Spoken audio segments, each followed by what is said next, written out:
ಕೇಂದ್ರ ಸಚಿವ ಕುಮಾರಸ್ವಾಮಿ ಅವರ ವಿರುದ್ಧ ಭೂ ಒತ್ತುವರಿ ಆರೋಪ ಸಂಬಂಧಿತವಾಗಿ ಇವತ್ತು ಸರ್ವೆ ನಡೆಸಲಾಗಿದೆ. ಬಿಡದಿಯ ಕೇತಗಾನಹಳ್ಳಿಯಲ್ಲಿ ಕಂದಾಯ ಇಲಾಖೆ ಅಧಿಕಾರಿಗಳಿಂದ ಸರ್ವೆ ಕಾರ್ಯ ಮಾಡಲಾಗಿದೆ. ರೆವೆನ್ಯೂ ಇನ್ಸ್ಪೆಕ್ಟರ್ ಪ್ರಕಾಶ್ ಹಾಗೂ ಗ್ರಾಮ ಆಡಳಿತಾಧಿಕಾರಿ ವಿಶಾಲಾಕ್ಷಿ ನೇತೃತ್ವದಲ್ಲಿ ಸರ್ವೆ ಆಗಿದೆ.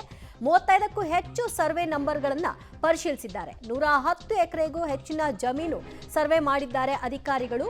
ಕೇಂದ್ರ ಸಚಿವ ಕುಮಾರಸ್ವಾಮಿ ಮತ್ತು ಸಹೋದರಿ ಅನುಸೂಯ ಮಂಜುನಾಥ್ ಸಂಬಂಧಿ ಡಿಸಿ ತಮ್ಮಣ್ಣ ಹೆಸರಲ್ಲಿರುವಂತಹ ಜಮೀನುಗಳ ಸರ್ವೆಯನ್ನ ನಡೆಸಿದ್ದಾರೆ. 14 ಎಕರೆ ಸರ್ಕಾರಿ ಜಮೀನು ಒತ್ತುವರಿ ಮಾಡಿರುವ ಆರೋಪ ಕುಮಾರಸ್ವಾಮಿ ಅವರ ಮೇಲಿದೆ.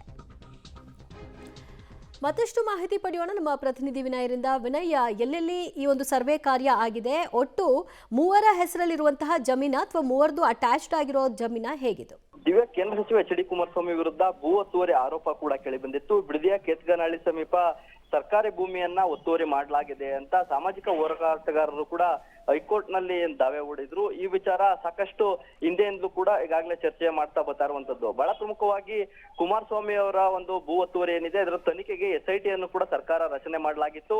ಈ ಬಗ್ಗೆ ವರದಿಯನ್ನು ಕೂಡ ನೀಡುವಂತೆ ಸೂಚನೆಯನ್ನ ನೀಡಲಾಗಿತ್ತು. ಆದ್ರೆ ವರದಿ ನೀಡೋದು ವಿಳಂಬವಾದಂತ ಹಿನ್ನೆಲೆಯಲ್ಲಿ ಕಂದಾಯ ಇಲಾಖೆ ಆಯುಕ್ತರಿಗೆ ಹೈಕೋರ್ಟ್ ತರಾಟೆಗೆ ತೆಗೆದುಕೊಂಡು ಶೀಘ್ರವಾಗಿ ಈ ಒಂದು ಜಮೀನನ್ನ ಒತ್ತುವರಿ ಏನಿದೆ ಅದನ್ನ ಸರ್ವೆ ಮಾಡಿ ಬಳಿಕ ಅದನ್ನ ತೆರವು ಮಾಡಬೇಕು ಅನ್ನೋ ಒಂದು ಸೂಚನೆಯನ್ನ ನೀಡಿತ್ತು. ಆ ಒಂದು ಸೂಚನೆ ನೀಡಿದ ಬೆನ್ನಲ್ಲೇ ಇದೀಗ ಕಂದಾಯ ಇಲಾಖೆ ಅಧಿಕಾರಿಗಳು ಒತ್ತುವರಿ ಒಂದು ಸರ್ವೆ ಏನಿದೆ ಅದನ್ನ ಸರ್ವೆ ಕಾರ್ಯಕ್ಕೂ ಕೂಡ ಮುಂದಾಗಿರುವಂತದ್ದು. ಬಿಡದಿಯ ಕೇತಗಾನಹಳ್ಳಿ ಬಳಿ ಸುಮಾರು 35ಕ್ಕೂ ಹೆಚ್ಚು ಸರ್ವೆ ನಂಬರ್ಗಳಲ್ಲಿ ಇವತ್ತು ಪರಿಶೀಲನೆಯನ್ನ ಮಾಡ್ತಿದ್ದಾರೆ.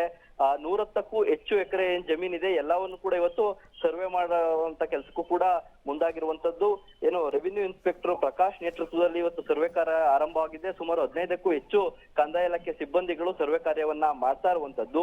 14 ಎಕರೆ ಜಮೀನ್ ಏನಿದೆ ಅದು ನಿಜಕ್ಕೂ ಒತ್ತುವರಿ ಆಗಿದ್ಯಾ, ಜೊತೆಗೆ ಆ ಕುಮಾರಸ್ವಾಮಿ ಅವರಿಗೆ ತೆಗೆದುಕೊಂಡಿರುವಂತ ಜಮೀನ್ ಎಷ್ಟು, ಅನುಸೂಯ ಮಂಜುನಾಥ್ ಅವರ ಹೆಸರಲ್ಲಿರುವಂತ ಜಮೀನ್ ಎಷ್ಟು, ಜೊತೆಗೆ ಡಿಸಿ ತಮ್ಮಣ್ಣ ಅವರ ಹೆಸರಲ್ಲಿ ಎಷ್ಟು ಜಮೀನಿದೆ ಇವೆಲ್ಲವನ್ನು ಕೂಡ ಪರಿಶೀಲನೆ ನಡೆಸಿ ಜೊತೆಗೆ ಆ ಭೂಮಿಯ ಮೂಲ ಮಾಲೀಕರು ಯಾರಿದ್ದಾರೆ ಅವರನ್ನು ಕೂಡ ಸ್ಥಳಕ್ಕೆ ಕರ್ಸ್ಕೊಂಡಿದ್ದಾರೆ.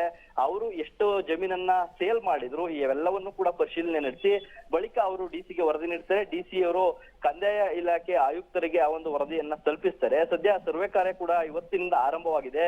ನಾಳೆಯೂ ಕೂಡ ಈ ಒಂದು ಸರ್ವೆ ಕಾರ್ಯ ಮುಂದುವರಿತಾ ಇರುವಂತದ್ದು. ದಿವ್ಯಾ, ಥ್ಯಾಂಕ್ ಯು ವಿನಯ್, ನಿಮ್ಮಲ್ಲ ಮಾಹಿತಿಗೆ.